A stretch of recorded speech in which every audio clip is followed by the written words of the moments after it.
Welcome back, everybody. There's that saying that healthcare professionals make plans and God laughs. So we're going to pivot a little bit. Our live cases are, they're live cases. We all work in the healthcare setting, so things move around a bit and we're just a bit delayed. So we're going to jump ahead a little bit on our agenda, and Carrie and Amy are going to give their talk on endoscopic myotomy. So I'd like to invite them both up. Both Carrie and Amy are interventional nurses in our lab here at UC Health. And both of them were my preceptors when I started here. So they're responsible for this. Okay, I'll come up. Come on up. Do you want a walking mic? No, I just have.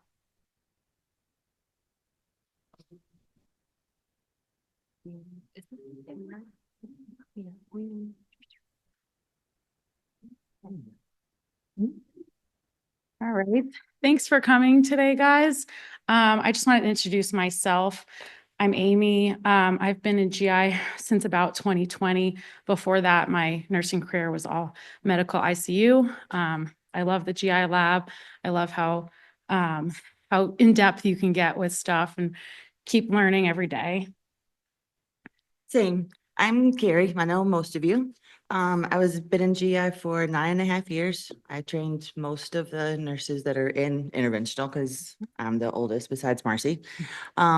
Before that, I was in emergency medicine for 15 years. I knew nothing about GI. So when they offered me the position and I accepted, I had to go home and do a lot of Googling because I didn't know what any of this was. And then the more I learned, and I still learn every day, luckily I fell in love with it and our doctors and our team. And luckily the presentation we're going to give is one of my favorite procedures. I first started with Mihir Wag. Some of you may know, or at least know his name. And he kind of is the one that started this, at least at our facility. And we have continued it with other doctors like Hazem Hamad, and now we have Mohammed Bilal. So this was one of my favorites, so I'm glad that we get to present this to you guys. Feel free to ask questions, make comments, or one-up us if you feel like you know the information well. We know there's a lot of smart people here. Do people at least know what POEMs are? Okay. Is there anyone who's assisted in a poem? I know. Okay.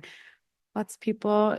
And then I'm sure there's people who have pre-op and recovered POEM patients. So we've got a lot of different people in this room.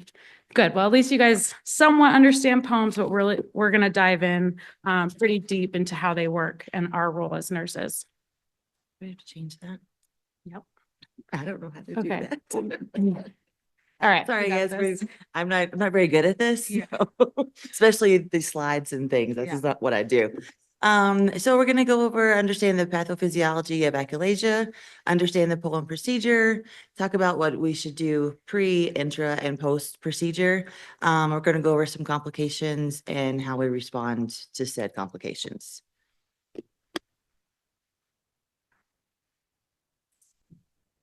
All right. So some people say achalasia, others say achalasia, and some people who are fancy like me, achalasia. I'm just kidding. All right. Before we dive into POEMs, I want everyone to have a really deep understanding of what achalasia looks like. This is what POEMs are aimed at treating. So basically, it's POEMs arch nemesis. It's a rare esophageal motility disorder of the smooth muscles. The incidence is 1 case per 100,000 of the general population. It's basically a loss of peristalsis plus a failure of the lower esophageal sphincter to relax. So we're going to refer to the lower esophageal sphincter as the LES from here on out. Just as a reminder for people, peristalsis is the involuntary contraction and relaxation of the longitudinal and circular muscles throughout the digestive tract. It's basically what moves your food forward. For those nerdy nurses who want more of an explanation of achalasia, and I know there's some nerdy nurses in here because you're here. It's caused by a degeneration of the myenteric plexus and vagus nerve fibers of the LES. Achalasia is actually a Greek term, literally meaning non-relaxing. Makes me want to tell the LES to chill out, bro. So some of the symptoms of achalasia are dysphagia, both solids and liquids, food sticking, weight loss, chest pain, and regurgitation. With longstanding disease, the esophagus becomes tortuous and dilated and unable to pass food through. Up here, you'll see this cross section of the esophagus. I wanted you guys to understand these longitudinal versus circular muscles because if you saw my tunnel from the first slide, we're going to be eventually tunneling between these in order to do a myotomy. And then to the right of that, you can see what peristalsis is with a food bolus that causes the circular muscles to contract and then move the food along all throughout the digestive tract.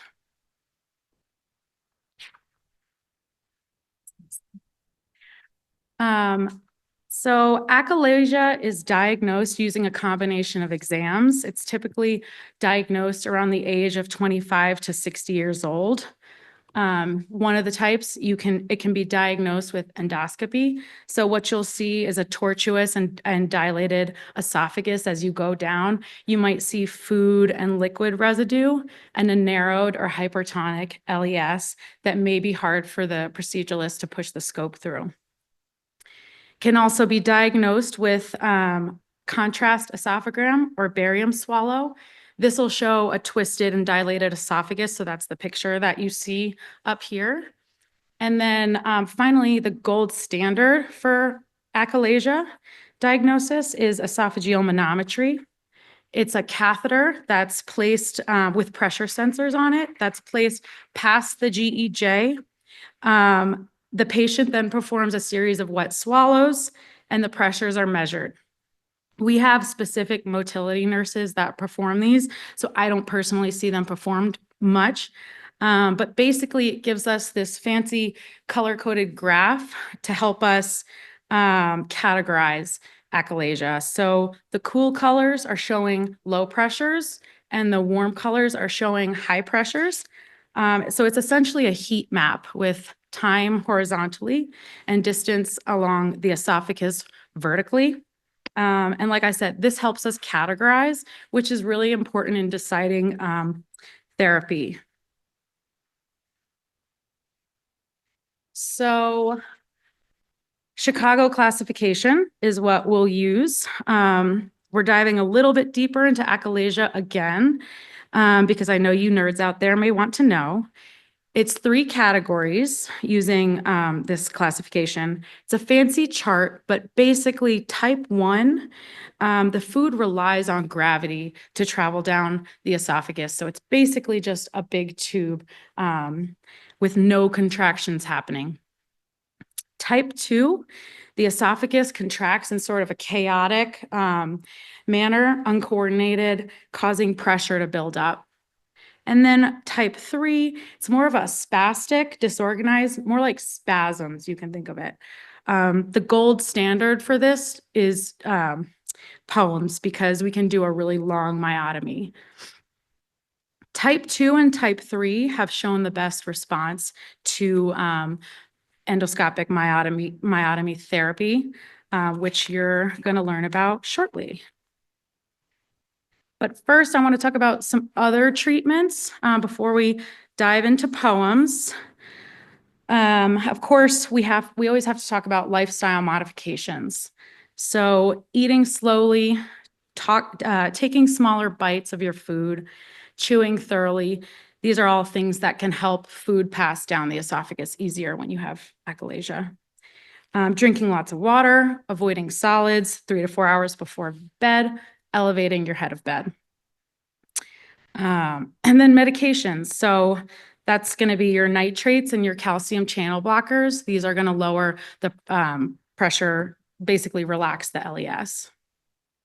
And then dilation, Botox injections will do. And then Heller myotomy. So this is a laparoscopic form of myotomy. And then finally, poems, which I'm going to pass off to Carrie to dive into talking about why we're here. Okay. All right, a poem. So some of you have said that you've been assisting in them. We have nurses even here that have pre-opt and recovered, but you may not still really know what a poem is. I did not. I think that's when me and Mahir Wag kind of became soulmates when it came to poems, because he kind of had to break it down even for me, because when you talk about it, it doesn't really make sense until you see it. But a poem is a minimally invasive endoscopic procedure. The oral began in like the 80s. Tunneling started in like 2007. When I first started doing this, the poems that we would do were new to us. So it took sometimes 3 and 4 hours. And then as time went on, and obviously they got better and felt more confident in themselves of performing the procedure, it took an hour, maybe hour and a half. But there are multiple, 3 different kinds of poems that we do at least. The traditional esophageal poem, there's a Z poem, which is a Zinkers, which we'll get into. And then a G poem is a gastric poem. Let me do all that. Oh, good Lord.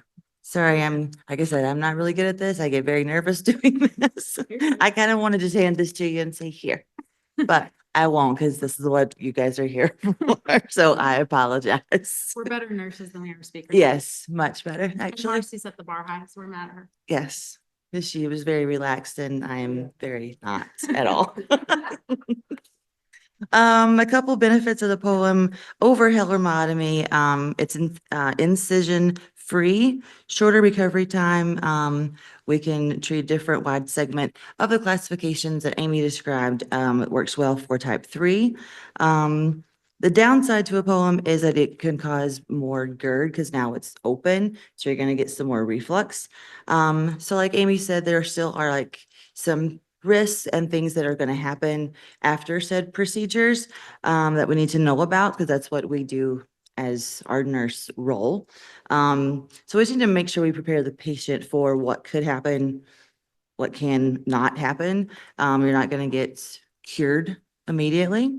But with a poem, it is better than, like she said, a Hillermyotomy. And that's that one. Thanks for keeping me through this, Amy. Poems there are minimal risks, but there are only a few things of reasons why people shouldn't get a poem. Some people can't tolerate anesthesia for whatever reason. People that are on blood thinners and they can't be held. Marcy did also mention like with ESDs and EMRs, because we are cutting into vessels, whether it be a small vessel or not, it could bleed. And if they're on blood thinners, obviously, and can't get off, that will make it worse, a higher risk. And some people don't want to be on long-term PPI.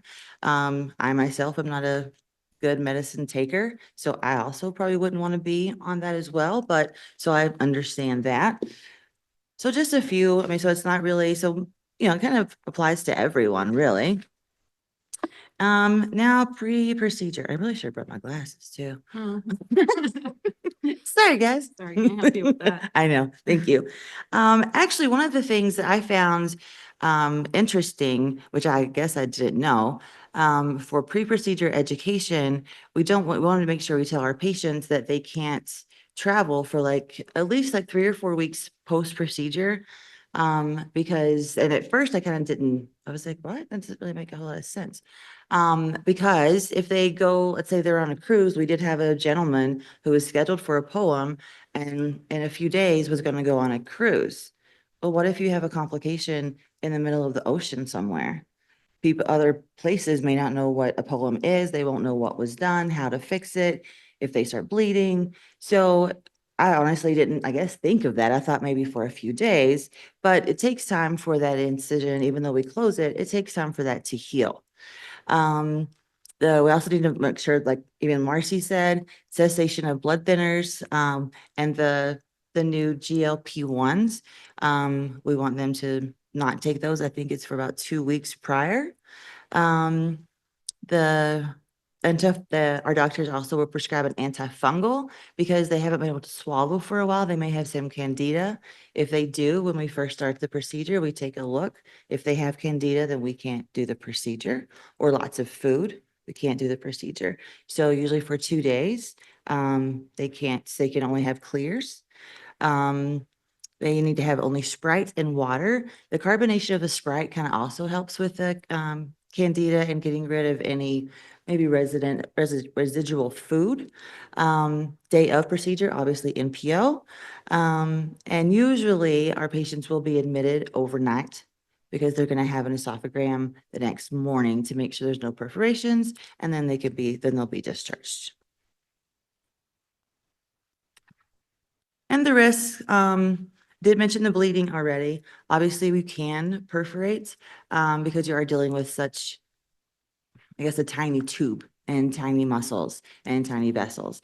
So one small nick, we can have a perforation. So again, kind of bringing Marcy's into ours with a perforation. You also need to make sure you have the tools in the room to fix whatever may happen, whether it be bleeding, perforation.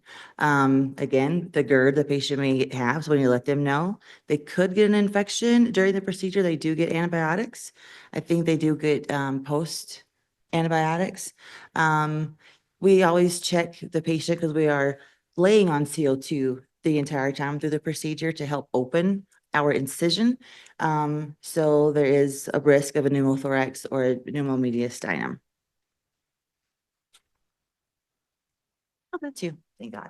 Good job, Karen. So I just wanted to make note about, I'm going to talk about the setup and equipment that we need. This is specifically how our lab does things. I'm sure there's a wide variation of these things based off of what the proceduralist wants, the patient themselves, if there's complications or comorbidities with the patient. So getting into it. So of course we need a gastroscope or an EGD scope with a distal attachment cap. So on Marcy's videos, you saw that kind of clear cap on the end. So we always want one of those.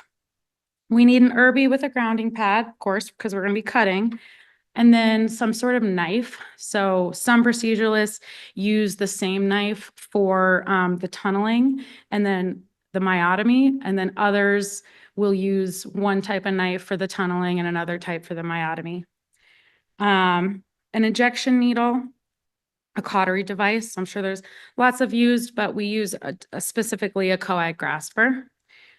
Clips or suturing, and I'll kind of talk about why you'd want to use one or the other. CO2 insufflation, you have to have low or ultra low settings on that. So like when I started, we had to have different type of tubing, but now it's just a button and we can switch it to low and ultra low. And you're going to be helping with that a lot because the doctor is so into this procedure, they might forget. And so as soon as we're going into this little tiny tunnel, make sure you're talking with them like, do you want ultra low? And then the patient needs to be in a supine positioning with just their head tilted towards the proceduralist. I wanted to make note that we open as little as possible at the start of the procedure, only what we need to first do the inspection, because as I'll be talking about shortly, there's a lot of reasons why we may have to abort and not do the procedure. So we'll talk about those things shortly. So we don't want to open everything and then have to throw it out because this is some really expensive equipment we've got. So like I said, other doctors and facilities may have different preferences and actual capabilities of what they can do. So keep this in mind. And then I also wanted to talk about when I started, it was so overwhelming with all the equipment we needed. I couldn't, and my memory is not the best. So I could never remember every little thing we needed. And I felt like I would forget something, and you really don't want to forget something because you look dumb. They're like, where's this? And you're like, hold on, let me go grab that. Or you ask your backup partner to go grab it for you. And it's just, it kind of messes up the flow and their trust in you. So I would do the whole setup, take a picture, or I'd have like my preceptor do the setup, take a picture, and then every time I had to go set up for a poem, I would refer back to my picture.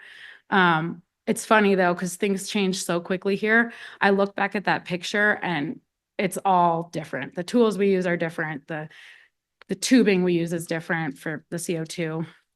So, but I think it's a great way to not feel overwhelmed with these procedures, because again, half of our job as interventional nurses is just knowing equipment and tools and grabbing the right things at the right time.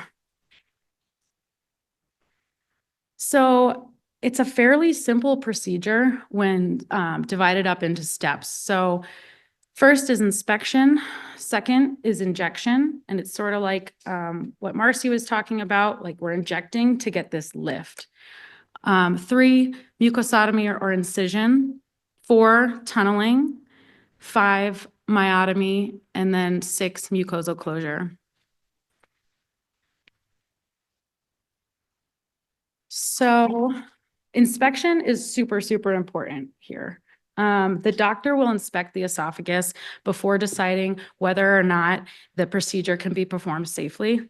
So the doctor confirms that they're free of yeast, and this is why pre-procedure, they may have been instructed to take like a nystatin or something. Free of food, stasis esophagitis, ulcers, or any other unforeseen condition that may impede the doctor's ability to perform this safely. Since we're cutting into the mucosa, it's got to be clean and looking great.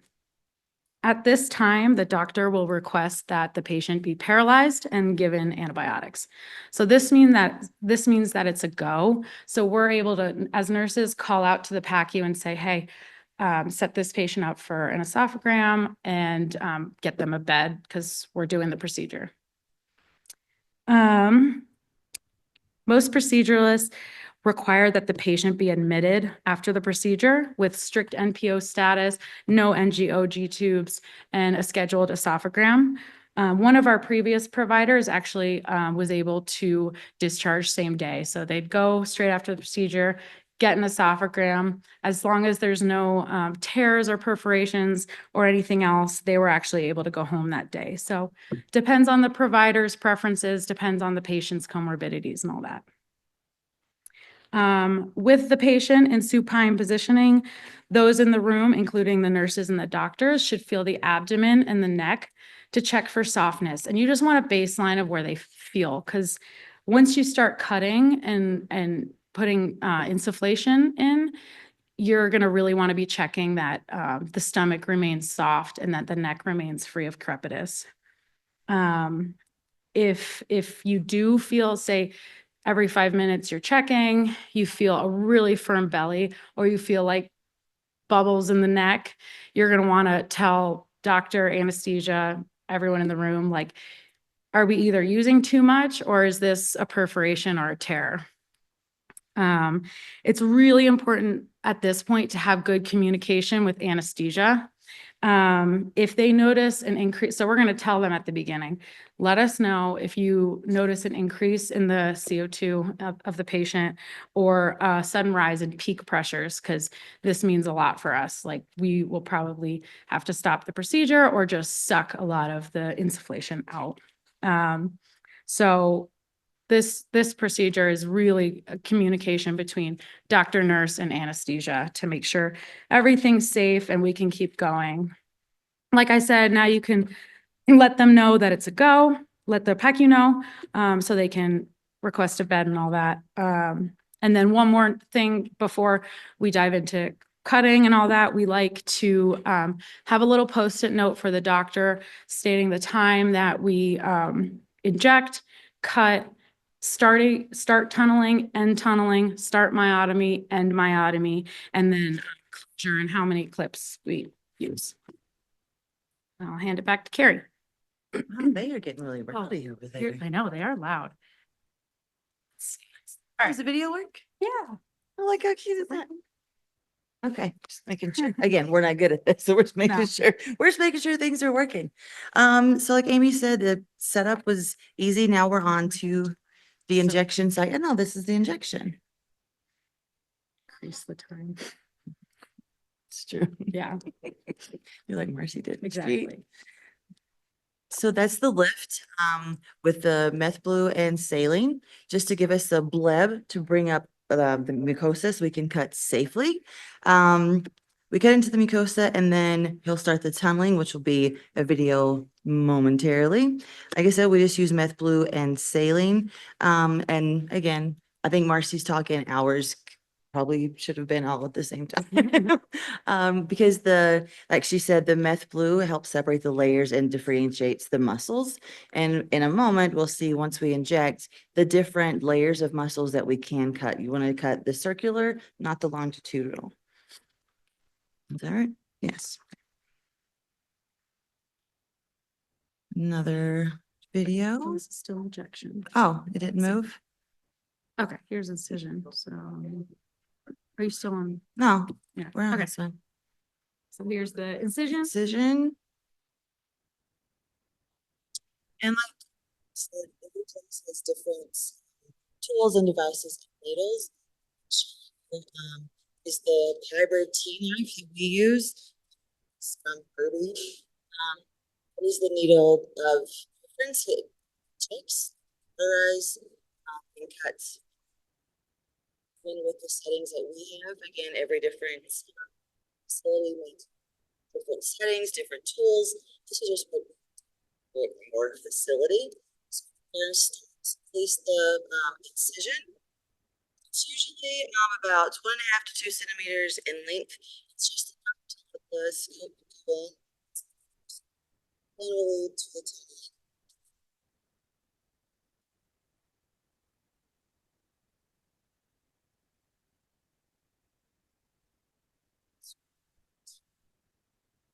So this portion of the procedure involves dissection.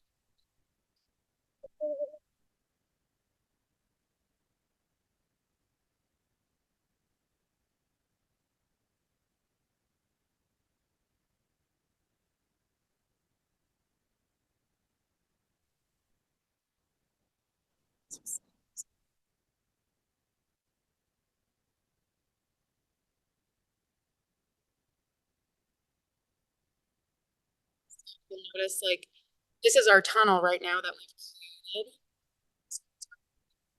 So this is when it gets really, really key because it's really delicate dissection. This is when you want your CO2 down to low, ultra low.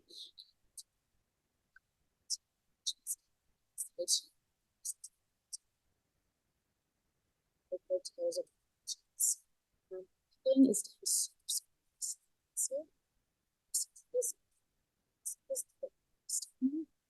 this really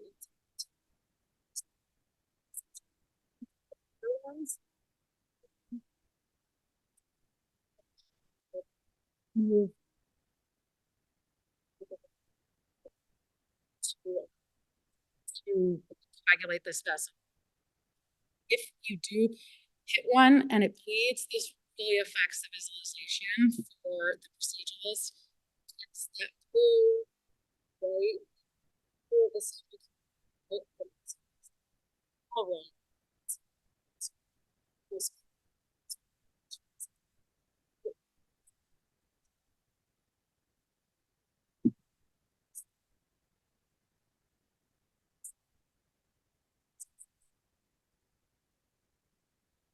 Make sure you change the settings to self. Proceduralist usually means you, but you really want to be reminding them because they have so much to think about. So it's really good to be on it with the Kirby device or whatever you may use.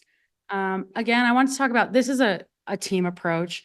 The procedure, the doctor will need the best visualization and concentration throughout this procedure. because it's these tiny little movements and tiny little vessels that you might not see. So I can't stress enough how creating an organized, safe environment for the proceduralist is really what's best for the patient. That's what I'm all here for. Having tools on hand and not having to run out and grab something helps improve patient outcomes. Every second is important with these procedures. So just really keep able to predict the next step too. So you see that big vessel, grab that.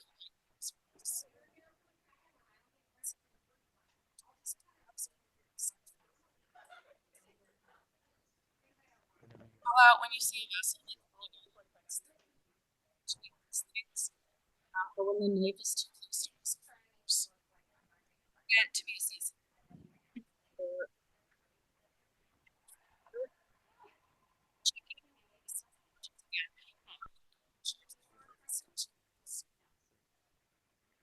And the tunnel's complete once it's about 2 to 3 centimeters into the gastric cardia. This can usually be visualized by coming back out of the tunnel, going back through the normal lumen of the esophagus, and you can sort of follow like a rug, blue discoloration, and you can see how long you've gotten. So once you're 2 to 3 centimeters into the gastric, we can.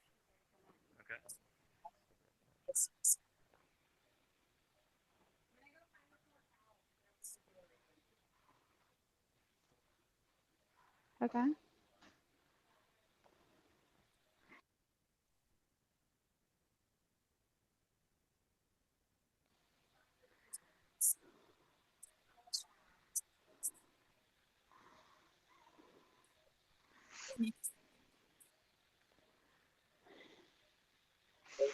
Is what's going to help open up esophagus and lets things open and smooth out. Like Amy said, make the LES chill out. I'm going to finish. Oh, that was loud. weird. Sorry. Hmm. Who's out there? So this is a really good picture of that you can notice. And as we're doing this, this is the time to make sure if the doctor wants to use the same knife and tool. We do have other knives that have an insulated tip. This is not the one, this is the one that we use most commonly, but there are different types. We do have one that has an insulated tip so that it only protects the muscle. So you're only cutting what you're touching with that knife. It's the end, as Amy said, as on me until it's done. And we'll come back out. As you've injected the whole way down, the outside, the normal lumen of the esophagus will be blue. And once we get down to where they think the stricture is ended, then we know that we are done, and we're going to make sure we evaluate the LES and the native lumen. Once it's inspected for bleeding, we would know by now if we have got everything under control. Then we can move on to the final step, which is the closure of this tunnel. You do it better.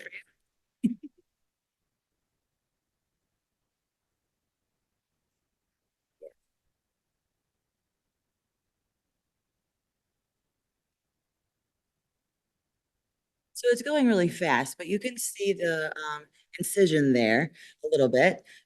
In our case, most of the time for E-poems, as we call them, we do use clips to close this incision. This is where it's kind of important for the nurse or tech in the room to watch the closure, make sure that it is completely closed. The doctor may think he has put enough clips, and yes, it's good, but after reevaluation, it's good for all the communication in the room. If you see something like, oh, you may want to put one more clip there just to make sure. Because of the closure and the clips, that is when it's important for us to make sure that that is completed. And that's why it's also important for them to have no nausea. We don't want them to coma. We want to stay NPO. We don't want anything to hit those clips and open that back up. That part? Yeah.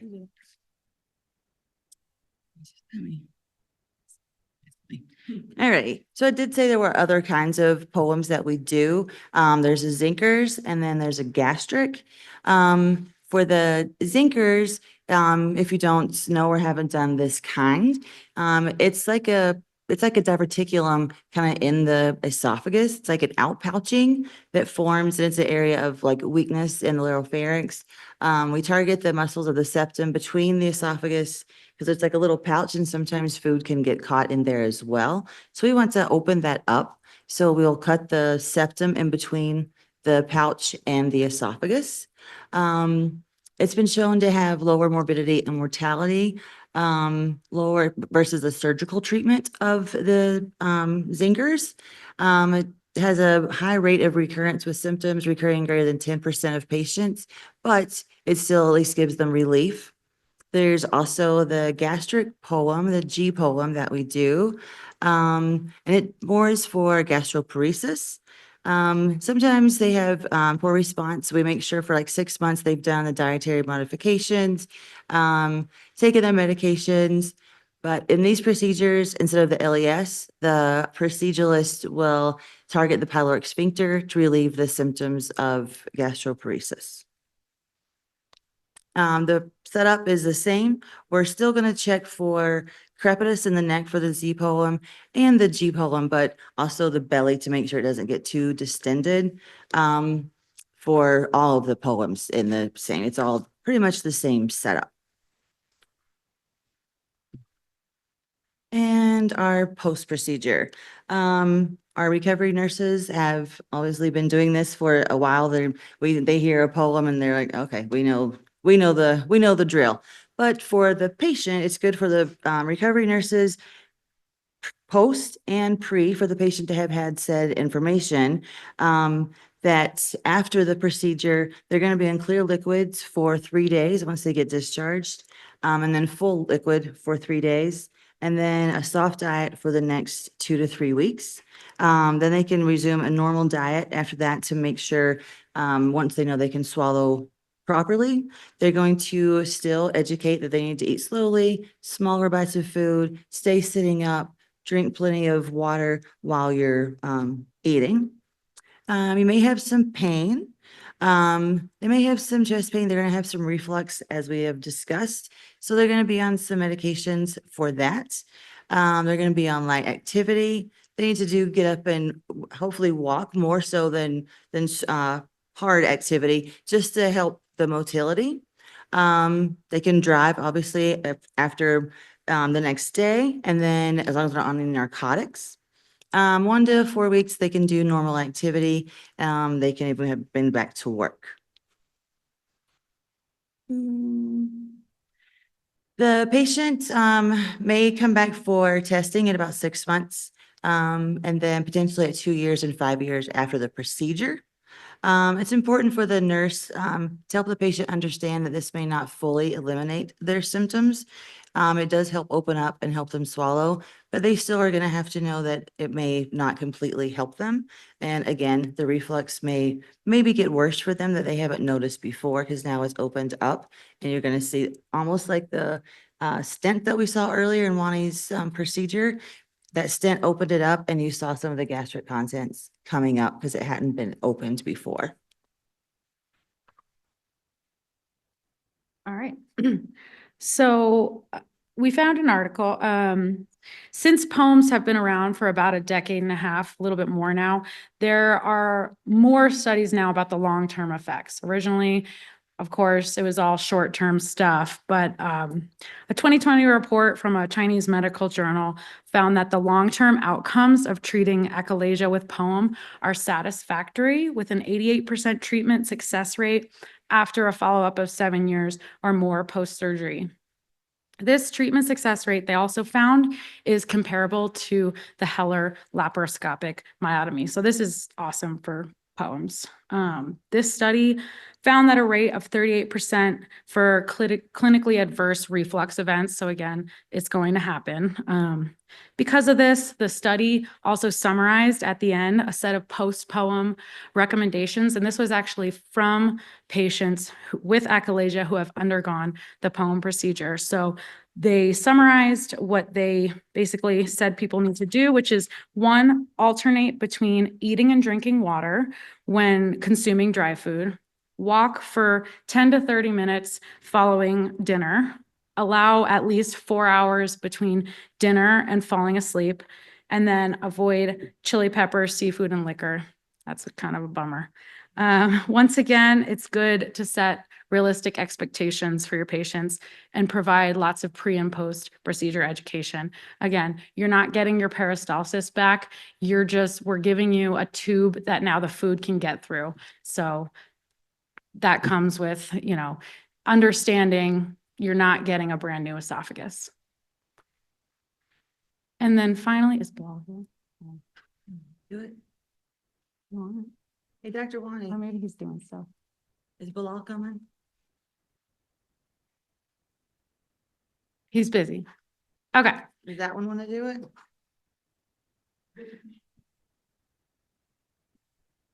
Well, we wanted our favorite poem doctor to come actually read a poem written by AI about poems, but And it's a very. and he and loves it's- the poem. And he does love the poem. He's our now resident. Our other doctors that did do poems have left. Yeah. Went to other facilities. So when we showed him this poem and he was reading it out loud, it was it was almost like Shakespearean. Yeah. So we wanted to have a special guest come read this for you, but if he's unavailable, we can read it. Are they getting him? I'm sorry for the delay, but I just want you. Okay. Okay, So, anyway, here oh, we- here he is. Yay! So special presenter is our resident poem Our physician. poem Our poem brainiac. specialist. All right, here's your poem. Here's your poem. Oh, perfect. Hey. This is Muhammad. Bilal, everybody. These two. 1, 2. All right, awesome. There. They've done all the fun part and left this embarrassing part to me. Well, first, I just want to acknowledge you all for being here and thank you for supporting the course. And obviously, this is only possible. All the work we do is possible with our nurses, and we truly have fortunate to work with all of them, even though I may have the scope in my hand. But the reason the procedure is successful is because of our nursing team. So thank you to all of you guys and all of the ones who are attending for doing that. Also, shout out to 2 of my Minnesota nurses who were there for my very first poem when I did. So it's good to see you guys here as well, and welcome. That was about 3 years ago. Yeah, so yeah. All right, so I have to read this poem. Dr. Wani is gonna be looking at it. So, echinaceia's grip, a cruel disease. The esophagus tight, no food at ease. A struggle to swallow, a battle to sup. But hope arrives a gentle new way. Poem is here to brighten the day. No long cuts, no scars to recall. A camera guides with instruments so small. Through the esophageal lining beyond the wall, a tunnel is formed with skill and grace. To find the clenched muscles in their hiding place. With precision, the fibers are gently cut. Cut free, the lower sphincter yields, setting the passage free. No longer constricted, the path is now clear. Food and drink flow freely, dispelling all fear. A swift recovery, no lengthy stay. Back to life's rhythm each passing day. The joy of eating, a simple delight.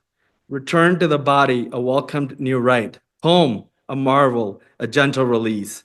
From echinaceia's burden, bringing welcome peace. A testament to skill, a testament to care. A renewed life for those who were snared. So thank you, everybody.